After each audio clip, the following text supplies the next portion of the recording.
কিন্তু গোল দিয়েছে Vinicius junior, গোল। এবং ব্রাজিল কিন্তু মরক্কোর বিপক্ষে প্রথম গোলটি করে বসলো ভিনিসিয়াস জুনিয়র, যিনি রিয়াল মাদ্রিদ তারকা, এবং তাকে নিয়ে সবচেয়ে বেশি আলোচনা চলছিল। এবং তিনি কিন্তু গোলটি অবশেষে দিয়ে নিজেকে প্রমাণ করলেন যে ব্রাজিল তুমি একেবারেই শেষ হয়ে যাওনি, আমি আছি দাঁড়িয়ে। ভিনিসিয়াস যতক্ষণ মাঠে আছে ততক্ষণ রিয়াল মাদ্রিদের আত্মা তার ভেতর ভর করবে, কামব্যাক যেন তাদের রক্তে আছে। মরক্কোর আশরাফ হাকিমিকে একেবারে চিন্তিত দেখা যাচ্ছে, কারণ তারা বুঝতেই পারছেন যে আসলে ব্রাজিল যে কোনো মুহূর্তে ভয়ঙ্কর রূপ ধারণ করতে পারে, সেটি তারা একটা ঝলক দেখিয়েছিল।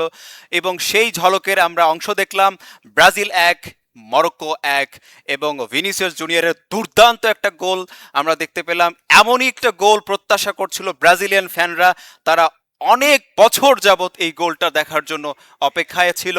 ভিনিসিয়াস জুনিয়র যিনি রূপকথার জাদুকরের মতো এসে সেই ম্যাচের টার্নিং পয়েন্ট হয়ে উঠলেন।